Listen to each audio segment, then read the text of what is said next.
Nabi Nuh alaihissalam adalah seorang nabi yang dikenal memiliki usia yang sangat panjang, mencapai 950 tahun.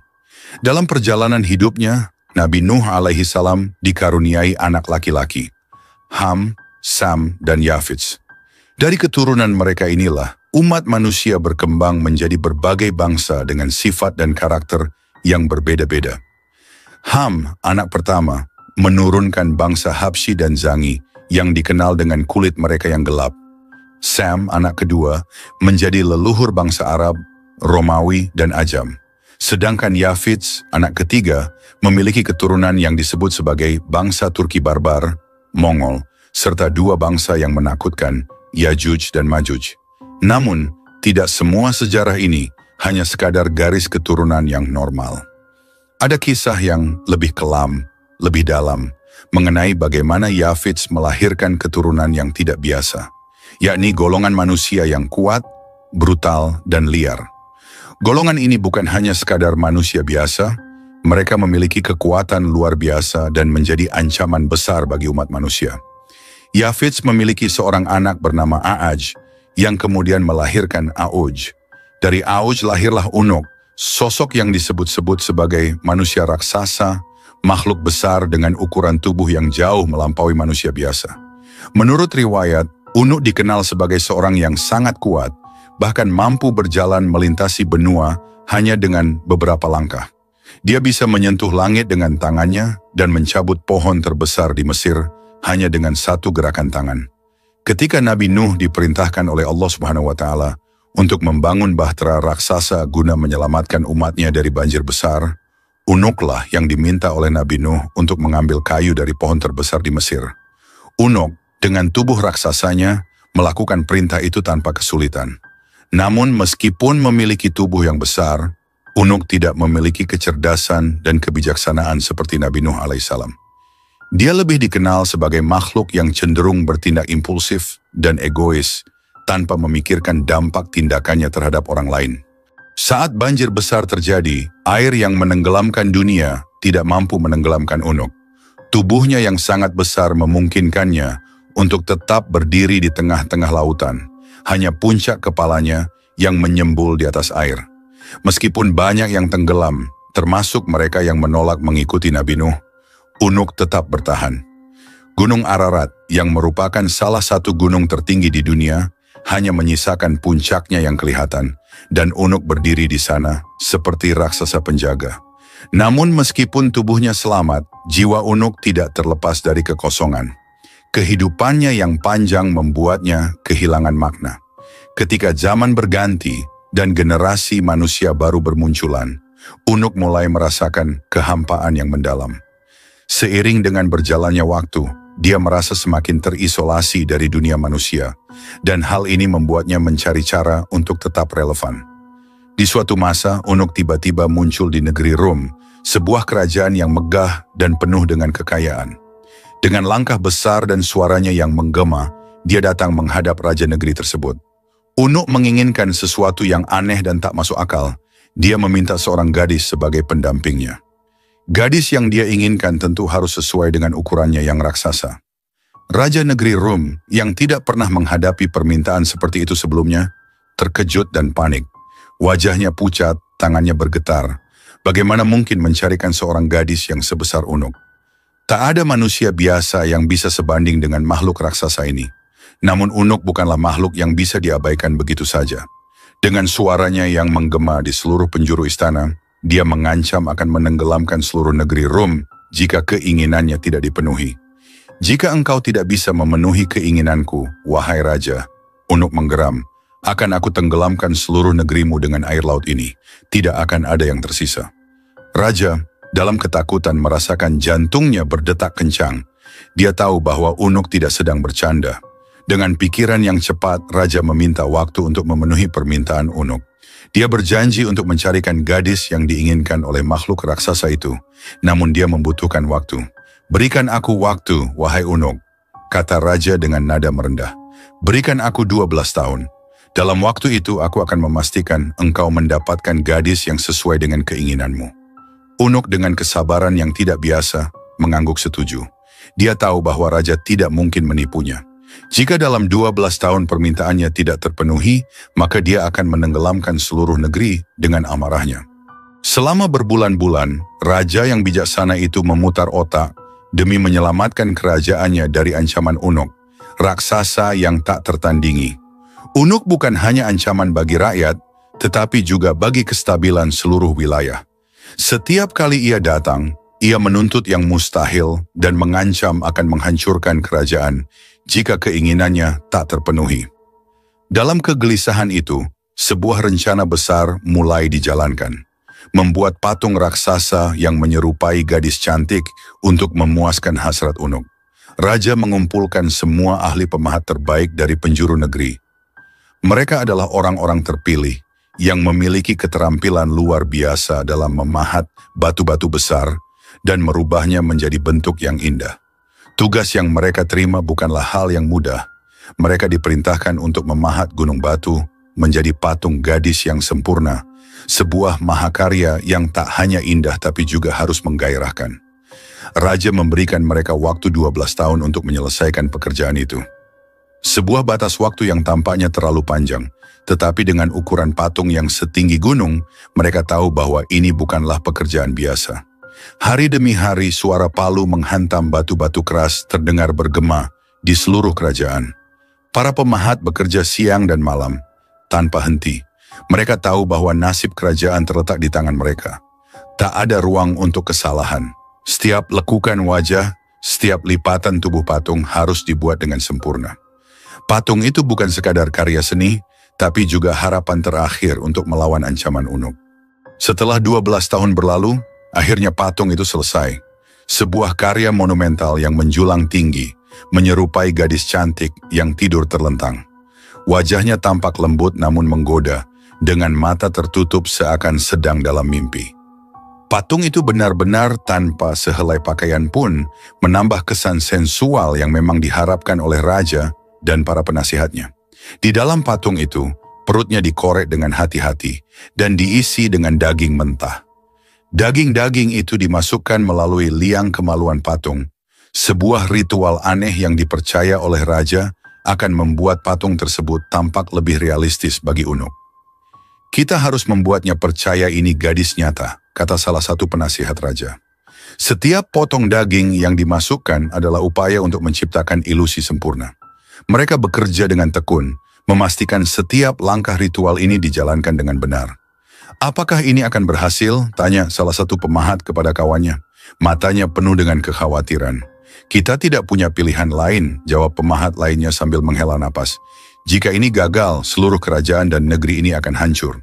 Setelah semuanya siap, raja mengirimkan pesan kepada Unuk bahwa gadis yang diinginkannya telah ditemukan.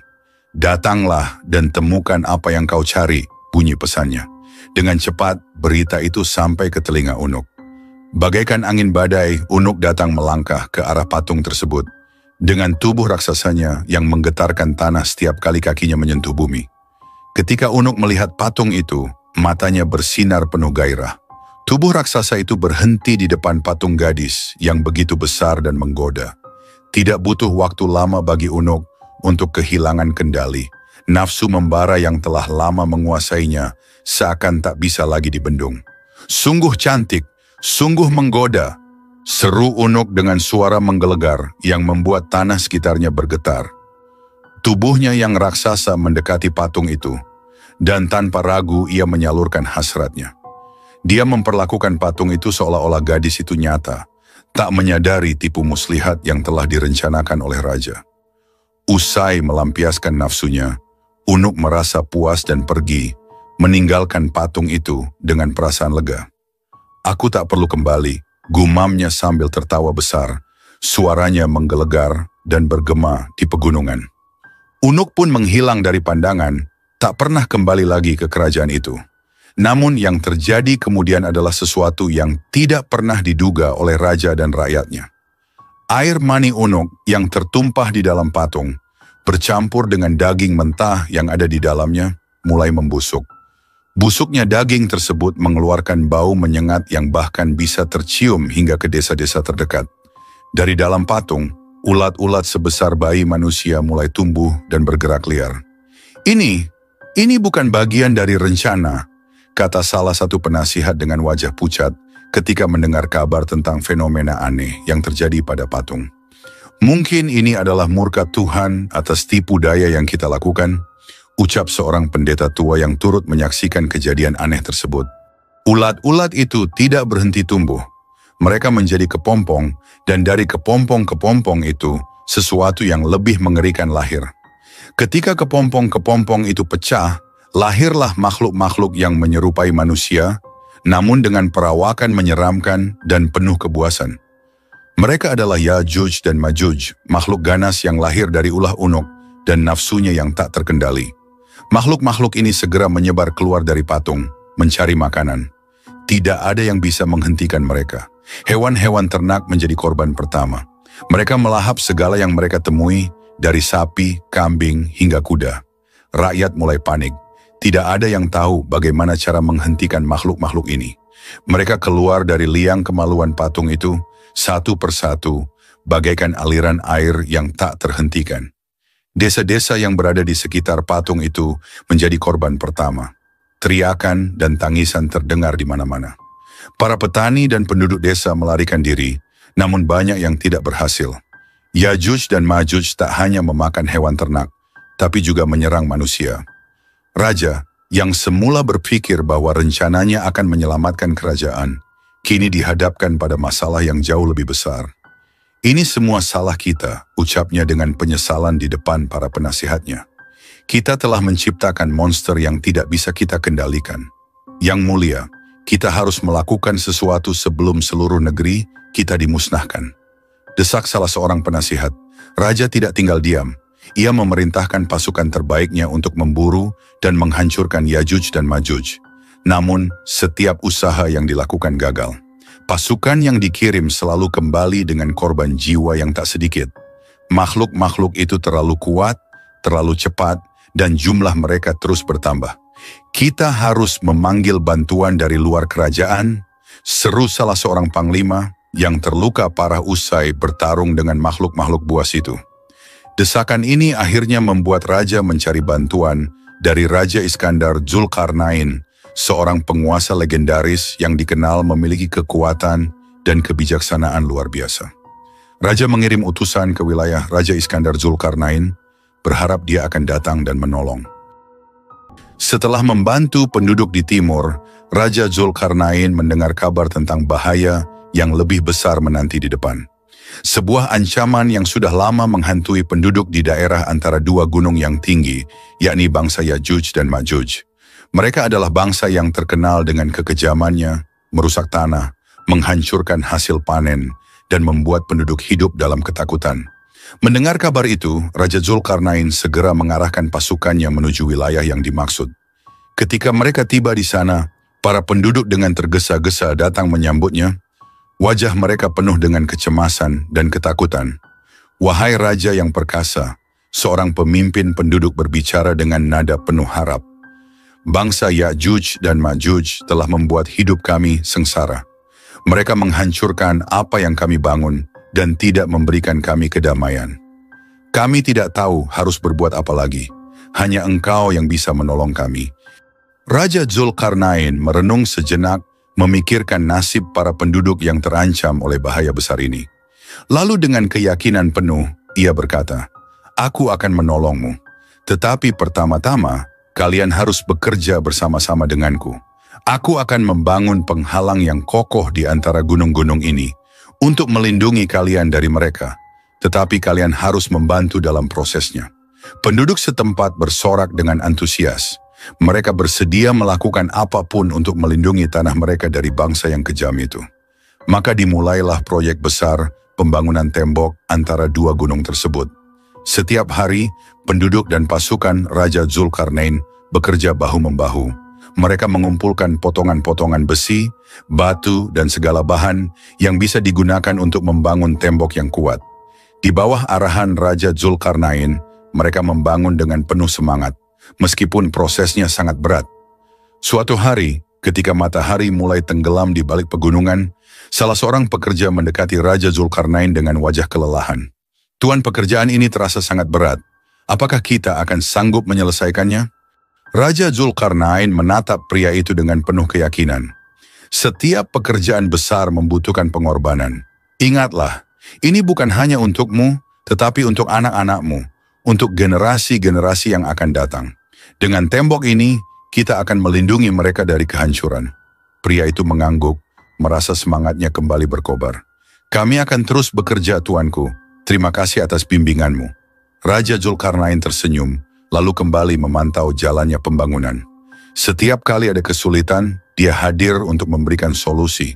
Setiap kali ada yang kelelahan, dia memberi motivasi. Dia bukan hanya seorang raja yang memerintah dari atas takhta, tetapi juga seorang pemimpin yang terlibat langsung di medan tugas. Namun tidak semua berjalan lancar. Sebelum tembok itu sepenuhnya selesai, pasukan Raja Zulkarnain mendapat kabar bahwa Ya'juj dan Ma'juj telah bergerak mendekat.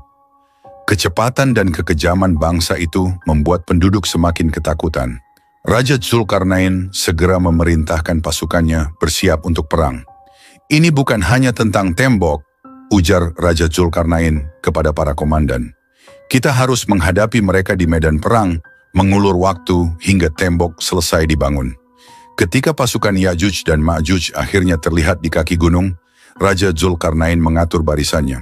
Dengan perisai yang bersinar di bawah sinar matahari dan pedang terhunus, pasukan Raja Zulkarnain berdiri kokoh, siap menghadapi gelombang serangan. Pertempuran berlangsung sengit.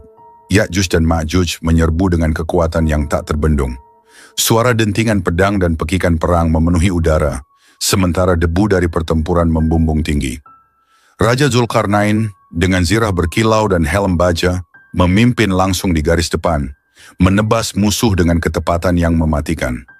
Sementara itu, para penduduk dan sebagian pasukan yang tersisa terus bekerja tanpa henti menyelesaikan tembok besar tersebut. Di tengah kobaran perang, Raja Zulkarnain dan pasukannya bertempur dengan gagah berani, menghalau Ya'juj dan Ma'juj sejauh mungkin dari tembok yang belum rampung. Saat malam tiba, kedua belah pihak kelelahan. Namun Ya'juj dan Ma'juj tidak menunjukkan tanda-tanda mundur. Serangan mereka yang terus-menerus membuat barisan pertahanan pasukan Raja Zulkarnain terdesak. Namun di saat genting itulah, para pekerja akhirnya menyelesaikan bagian terakhir dari tembok besar. Tembaga panas dituangkan di atasnya, membuatnya menjadi benteng yang mustahil ditembus. Ketika Ya'juj dan Ma'juj mencoba menyerang tembok, mereka mendapati bahwa tidak ada jalan masuk. Mereka menghantamnya dengan segala kekuatan, namun tembok itu tetap berdiri kokoh, tak tergoyahkan.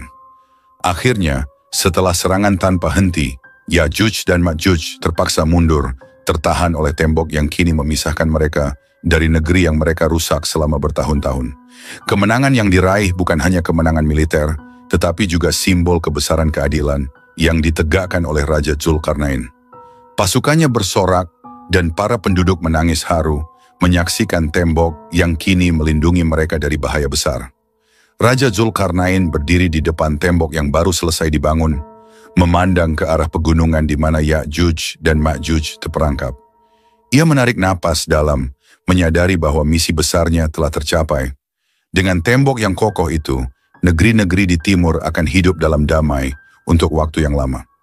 Ini bukanlah kemenangan untuk kita, kata Raja Zulkarnain kepada pasukannya yang berkumpul di sekitarnya. Ini adalah kemenangan bagi mereka yang kita lindungi dan kemenangan bagi keadilan yang harus kita tegakkan di seluruh penjuru bumi. Setelah tembok itu berdiri kokoh, Raja Zulkarnain berbicara kepada rakyat di daerah tersebut. Ini adalah perlindungan yang Allah berikan kepada kalian. Tapi ingatlah, suatu hari nanti, Ya'juj dan Ma'juj akan keluar lagi ketika waktunya tiba, sebagaimana telah ditetapkan oleh Allah. Sampai saat itu, tetaplah berpegang teguh kepada kebenaran dan jangan berbuat zalim kepada sesama. Dengan amanat itu, Raja Zulkarnain meninggalkan mereka, melanjutkan perjalanannya untuk menyebarkan keadilan dan kebaikan di dunia. Ia tahu bahwa setiap perjalanan membawa tantangan baru, tetapi dengan iman yang kuat dan kebijaksanaan, ia siap menghadapi segala sesuatu yang akan datang. Di dalam kegelapan goa, Ya'juj dan Ma'juj tidak pernah berhenti. Setiap hari pemimpin mereka berdiri di depan mereka dengan tangan terkepal, memimpin serangan tak kenal lelah terhadap tembok itu. Hari ini adalah hari kita akan berhasil, seru pemimpin mereka, memompa semangat para pengikutnya. Kita telah mendekati kebebasan. Dengan raungan yang menggelegar, mereka mulai melubangi tembok sekali lagi. Suara dentuman keras terdengar ketika tangan mereka yang kuat menghantam besi dan timah. Peluh mengalir dari tubuh mereka yang besar, namun mereka tidak menunjukkan tanda-tanda kelelahan. Mereka adalah makhluk yang penuh dengan kekuatan liar, nafsu kebebasan yang tak terbendung. Dan setiap kali mereka melihat cahaya matahari yang menyelinap masuk dari lubang kecil yang berhasil mereka buat, harapan mereka menyala. Namun seperti biasa, pemimpin mereka mengingatkan, "Pulanglah, besok kita akan melanjutkan lagi." Saat mereka meninggalkan lubang itu, setiap kali keajaiban terjadi. Dinding itu kembali seperti semula, tanpa jejak sedikit pun dari usaha mereka. Frustrasi mulai merasuki mereka. Mereka tidak mengerti apa yang menyebabkan dinding itu selalu kembali utuh. "Ini tidak masuk akal," teriak salah satu dari mereka. "Apa gunanya kita bekerja keras setiap hari jika hasilnya selalu sia-sia?" Pemimpin mereka tetap tenang, meskipun dalam hatinya ia pun merasakan keputusasaan yang sama. Namun, ia tidak boleh menunjukkan kelemahan di depan pengikutnya. Kita hanya harus terus percaya pada janji Allah Subhanahu wa Ta'ala. Saat waktunya tiba, tidak ada yang bisa menghentikan kita. Dan mereka terus berusaha, hari demi hari, meskipun setiap kali mereka melihat secercah harapan dalam bentuk cahaya matahari, mereka harus menunggu lagi hingga keesokan harinya. Sampai akhirnya tibalah hari yang telah Allah Subhanahu wa Ta'ala tetapkan. Di ujung cakrawala, angin kencang yang membawa debu, dan teriakan-teriakan kesakitan mengisyaratkan datangnya bencana baru yang lebih dahsyat. Dari kejauhan, terdengar gemuruh kaki-kaki yang menghentak bumi, bagai gelombang pasukan yang tak terbendung. Itulah mereka, Ya'juj dan Ma'juj, makhluk perusak yang telah lama dinubuatkan dalam hadis-hadis Rasulullah Shallallahu Alaihi Wasallam. Benteng yang selama ini menahan Ya'juj dan Ma'juj yang dibangun dengan kekuatan luar biasa oleh Raja Zulkarnain, kini telah runtuh. Dinding baja dan besi yang memisahkan mereka dari dunia luar telah hancur, dan pintu gerbang kehancuran pun terbuka lebar. Dari balik reruntuhan itu, keluar makhluk-makhluk yang jumlahnya tak terhitung banyaknya. Mereka berdesakan, menumpuk satu sama lain, dengan wajah yang dipenuhi kebencian dan dahaga akan kehancuran. Mereka bergerak bagai banjir bandang, mengalir deras tanpa henti, menyapu bersih segala yang ada di hadapan mereka. Ya'juj dan Ma'juj tidak mengenal belas kasihan. Mereka menyerbu desa-desa, kota-kota, dan padang rumput, membunuh semua yang mereka temui, baik manusia, hewan, atau tanaman. Mereka merampas setiap jengkal tanah, meminum habis air sungai dan danau, membuat bumi gersang seketika. Kebun-kebun yang sebelumnya hijau dan subur berubah menjadi lahan tandus yang berdebu, dipenuhi reruntuhan dan tulang belulang. Tidak ada yang bisa lolos dari cengkeraman mereka. Binatang-binatang peliharaan seperti kambing dan sapi yang dulu menjadi sumber penghidupan umat manusia, kini habis dimangsa tanpa sisa. Jumlah Ya'juj dan Ma'juj sungguh di luar batas imajinasi banyaknya. Tiap individu dari mereka tidak akan mati sebelum melahirkan 1000 keturunan. Mereka berkembang biak begitu cepat, menjadikan jumlah mereka semakin tak terhitung. Di setiap sudut bumi, mereka menyebar dan menghancurkan, merusak apapun. Mereka tidak hanya melahap hewan-hewan yang ada, tetapi juga menghabiskan seluruh sumber daya alam. Gunung-gunung yang dulunya megah penuh dengan sumber makanan, dan hewan-hewan kini rata dengan tanah. Hutan-hutan yang rimbun berubah menjadi lahan kosong. Ya'juj dan Ma'juj adalah wabah yang tidak bisa dihentikan oleh tangan manusia. Air sungai-sungai yang dulu mengalir jernih, kini surut dan mengering. Setiap kali Ya'juj dan Ma'juj menemukan sumber air, mereka akan meminum habis hingga tak tersisa setetes pun. Sungai-sungai yang megah, yang pernah menjadi sumber kehidupan bagi berbagai peradaban, kini menjadi sungai kering yang hanya menyisakan lumpur di dasarnya. Danau-danau yang dulunya indah dan tenang berubah menjadi kawah kering yang tandus. Umat Islam yang baru saja merayakan kemenangan atas Dajjal, kini dihantui oleh rasa takut yang mendalam. Bahkan Imam Mahdi dan Nabi Isa alaihissalam pun tidak diberi perintah oleh Allah Subhanahu wa Ta'ala untuk memerangi Ya'juj dan Ma'juj secara langsung. Perintah yang datang adalah agar mereka dan umat Islam berlindung di gunung-gunung tinggi, menjauh dari amukan Ya'juj dan Ma'juj yang tak terhentikan. Saat itulah umat Islam dihadapkan pada ujian kesabaran yang begitu berat. Di lereng-lereng gunung yang curam, umat Islam berkumpul dalam kelompok-kelompok kecil, hidup dalam rasa takut yang mencekam. Langit selalu gelap oleh awan tebal, seolah menandakan bahwa bencana ini akan terus berlangsung. Dari atas gunung, mereka bisa melihat kehancuran yang ditimbulkan oleh Ya'juj dan Ma'juj di bawah sana. Asap hitam membubung tinggi, mencemari udara, sementara jeritan-jeritan mengerikan terdengar di kejauhan, menambah horor yang sudah mereka rasakan. Di puncak-puncak gunung, Nabi Isa alaihissalam dan Imam Mahdi memimpin umat Islam dalam doa dan zikir yang tiada henti. Hanya kepada Allah Subhanahu wa Ta'ala mereka memohon perlindungan. Meski hati mereka dipenuhi kecemasan, iman mereka tetap teguh. Mereka percaya bahwa pertolongan Allah Subhanahu wa Ta'ala pasti akan datang. Meski ujian ini terasa begitu berat.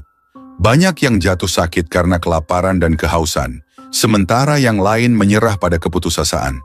Namun Nabi Isa alaihissalam terus mengingatkan mereka untuk bersabar dan percaya bahwa Allah Subhanahu wa Ta'ala tidak akan meninggalkan hambanya. Hari demi hari berlalu dalam kesunyian dan ketegangan. Tidak ada yang tahu kapan bencana ini akan berakhir. Dan Ya'juj dan Ma'juj terus menyebar tanpa henti. Dunia terasa semakin sempit, dan umat Islam merasa seperti sedang berada di ujung jurang kehancuran. Namun, Nabi Isa alaihissalam dan Imam Mahdi tidak henti-hentinya mengajak umat untuk terus memohon pertolongan Allah Subhanahu wa Ta'ala. Di tengah malam yang dingin dan gelap, lantunan doa mereka menggema, menyentuh langit dan menembus keheningan. Waktu berlalu dalam ketegangan yang mencekam. Umat Islam yang dipimpin oleh Nabi Isa alaihissalam dan Imam Mahdi terus berlindung di puncak-puncak gunung, sementara di bawah sana, Ya'juj dan Ma'juj terus menyebar ke seluruh penjuru bumi, menghancurkan apa saja yang tersisa. Jumlah mereka begitu banyak dan tak terbendung, sementara umat manusia merasa seolah-olah harapan telah lenyap. Tidak ada yang bisa menghentikan mereka. Setiap hari dari kejauhan, umat Islam mendengar gemuruh suara Ya'juj dan Ma'juj yang memecah keheningan malam. Seakan bumi ini akan ditelan oleh kekuatan gelap yang tak terkendali. Namun, keajaiban Allah Subhanahu wa Ta'ala selalu datang di saat yang tepat. Ketika Ya'juj dan Ma'juj telah menyebar sedemikian luas, dan hampir tidak ada lagi makhluk hidup yang tersisa untuk mereka hancurkan, Allah Subhanahu wa Ta'ala menurunkan takdirnya yang luar biasa. Di tengah kerusakan yang tak terbayangkan, dengan bumi yang tandus dan air yang mengering, Ya'juj dan Ma'juj mulai melambat. Mereka telah kehabisan target, tidak ada lagi manusia, hewan, atau tanaman untuk mereka serang. Pada saat itulah, Allah Subhanahu wa Ta'ala memulai rencananya untuk mengakhiri mimpi buruk ini. Langit tiba-tiba berubah menjadi kelam, tidak ada angin, tidak ada gerakan. Sebuah ketenangan yang aneh meliputi bumi yang telah terkoyak. Di bawah, ribuan, jutaan Ya'juj dan Ma'juj yang tersisa mulai merasakan sesuatu yang tidak biasa. Mereka, yang biasanya begitu kuat dan tak terkalahkan, mulai menunjukkan tanda-tanda kelemahan. Dari leher-leher mereka, muncul wabah mengerikan yang tak bisa mereka hindari. Wabah ini bukanlah serangan biasa. Allah Subhanahu wa Ta'ala mengutus ribuan ulat kecil yang tiba-tiba muncul dari tanah. Ulat-ulat itu merayap dengan cepat, menyerang Ya'juj dan Ma'juj dengan tak terhentikan. Masing-masing ulat menggigit leher mereka, mematikan dengan cepat dan tepat. Wabah ini begitu hebat, sehingga dalam hitungan menit, Ya'juj dan Ma'juj yang semula tak terkalahkan, terkapar di atas tanah, tak lagi berdaya. Tubuh mereka yang besar dan kuat runtuh satu persatu seperti pohon yang ditebang. Tangisan, jeritan, dan deru kematian terdengar dari semua penjuru, menandakan bahwa saat kehancuran Ya'juj dan Ma'juj telah tiba. Dari tempat persembunyian mereka di puncak gunung, umat Islam menyaksikan peristiwa ini dengan rasa takjub dan ketakutan yang mendalam. Mereka menyaksikan dengan mata kepala mereka sendiri bagaimana makhluk yang selama ini mereka anggap tak terkalahkan, yang menyebar teror di seluruh bumi akhirnya takluk oleh makhluk sekecil ulat atas kehendak Allah Subhanahu wa Ta'ala. Ketika wabah ulat itu telah menyelesaikan tugasnya, bumi penuh dengan bangkai Ya'juj dan Ma'juj. Tubuh mereka yang begitu banyak menutupi seluruh daratan, memenuhi lembah, pegunungan, dan bahkan dataran luas. Bau busuk mulai menyebar ke udara, memualkan dan tak tertahankan. Bumi tampak seperti lautan bangkai yang mengerikan.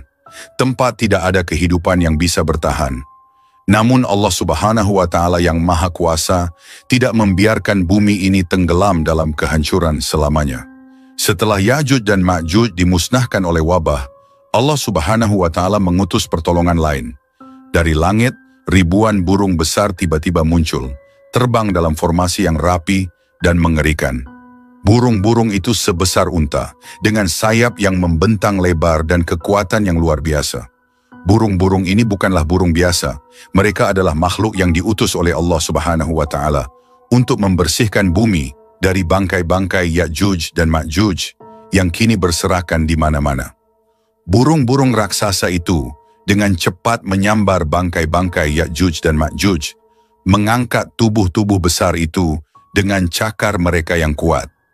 Mereka terbang tinggi di langit, membawa bangkai-bangkai tersebut ke tempat yang hanya diketahui oleh Allah Subhanahu wa Ta'ala. Dalam hitungan jam, burung-burung itu membersihkan bumi dari jutaan mayat Ya'juj dan Ma'juj. Setiap bangkai diambil, setiap sisa tubuh diangkat ke tempat yang dikehendaki oleh Allah Subhanahu wa Ta'ala. Umat Islam yang menyaksikan kejadian ini dari puncak gunung merasa kagum dengan kekuasaan Allah Subhanahu wa Ta'ala. Mereka tak henti-hentinya mengucapkan syukur dan memuji kebesarannya. Kehancuran yang dibawa oleh Ya'juj dan Ma'juj yang semula tampak mustahil untuk dihentikan, kini telah dihapuskan sepenuhnya oleh kehendak Allah Subhanahu wa Ta'ala. Setelah burung-burung raksasa mengangkat seluruh bangkai Ya'juj dan Ma'juj, bumi masih dipenuhi dengan sisa-sisa kotoran dan bau busuk yang menyengat. Kehancuran yang mereka timbulkan meninggalkan bekas yang mendalam, tidak hanya dalam bentuk fisik, tetapi juga dalam jiwa umat manusia yang selamat. Mereka masih bisa merasakan jejak kengerian dari hari-hari panjang ketika Ya'juj dan Ma'juj merajalela. Namun, Allah Subhanahu wa Ta'ala dengan rahmat-Nya yang tak terbatas tidak membiarkan bumi ini tetap kotor dan tercemar. Tak lama setelah burung-burung raksasa pergi, langit yang kelam mulai memancarkan kilatan cahaya. Guntur menggelegar dan angin kencang mulai bertiup, membawa aroma segar yang belum pernah dirasakan umat manusia dalam waktu yang sangat lama. Hujan pun turun, bukan hujan biasa, melainkan hujan deras yang tak tertahankan. Butir-butir air yang turun dari langit begitu deras dan bersih, membersihkan setiap sudut bumi yang telah dihancurkan oleh Ya'juj dan Ma'juj. Air itu mengalir deras, membersihkan setiap sisa kotoran, setiap jejak kehancuran yang tersisa. Bumi yang tadinya kotor dan penuh dengan bau busuk, kini mulai bersih kembali. Setiap lembah, setiap gunung, dan setiap dataran yang dipenuhi bangkai dan kotoran, kini dibasuh oleh hujan yang dikirim oleh Allah Subhanahu wa Ta'ala. Hujan ini berlangsung selama beberapa hari, tak pernah berhenti. Umat Islam yang sebelumnya terkurung di puncak gunung karena ketakutan, kini bisa merasakan kedamaian. Mereka turun dari gunung dengan penuh rasa syukur, menyaksikan bumi yang kembali bersih. Tidak ada jejak dari Ya'juj dan Ma'juj yang tersisa. Bumi ini seolah-olah baru saja diciptakan kembali, segar dan murni, seperti ketika pertama kali Allah Subhanahu wa Ta'ala menurunkannya untuk manusia. Setelah bencana besar ini berakhir, umat Islam kembali ke dataran dengan perasaan lega dan syukur. Mereka menyadari bahwa mereka telah melalui salah satu ujian terberat dalam sejarah umat manusia. Ketika Ya'juj dan Ma'juj telah dihancurkan dan bumi dibersihkan, Nabi Isa alaihissalam dan Imam Mahdi memimpin umat untuk memulai kembali kehidupan baru. Mereka membangun kembali desa-desa dan kota-kota yang telah dihancurkan, menanami kembali tanah yang gersang, dan mendirikan kembali rumah-rumah yang roboh. Namun, lebih dari itu mereka membawa pelajaran yang sangat berharga. Kehancuran yang dibawa oleh Ya'juj dan Ma'juj telah menunjukkan kepada umat manusia betapa lemahnya mereka tanpa perlindungan Allah Subhanahu wa Ta'ala. Meskipun mereka tidak dapat melawan Ya'juj dan Ma'juj dengan kekuatan fisik, mereka mampu bertahan karena keimanan dan keteguhan hati mereka kepada Allah Subhanahu wa Ta'ala. Umat manusia yang selamat dari bencana besar ini hidup dalam rasa syukur yang mendalam. Mereka tahu bahwa pertolongan Allah Subhanahu wa Ta'ala datang di saat yang tepat, dan mereka diajarkan bahwa dalam menghadapi ujian yang paling berat sekalipun, keimanan kepada Allah Subhanahu wa Ta'ala adalah kunci untuk bertahan. Dalam kesunyian bumi yang kini kembali damai, umat Islam melantunkan zikir dan doa, mengingat bahwa dalam setiap kehancuran selalu ada kebangkitan, dan dalam setiap ujian selalu ada rahmat Allah Subhanahu wa Ta'ala yang menyertainya.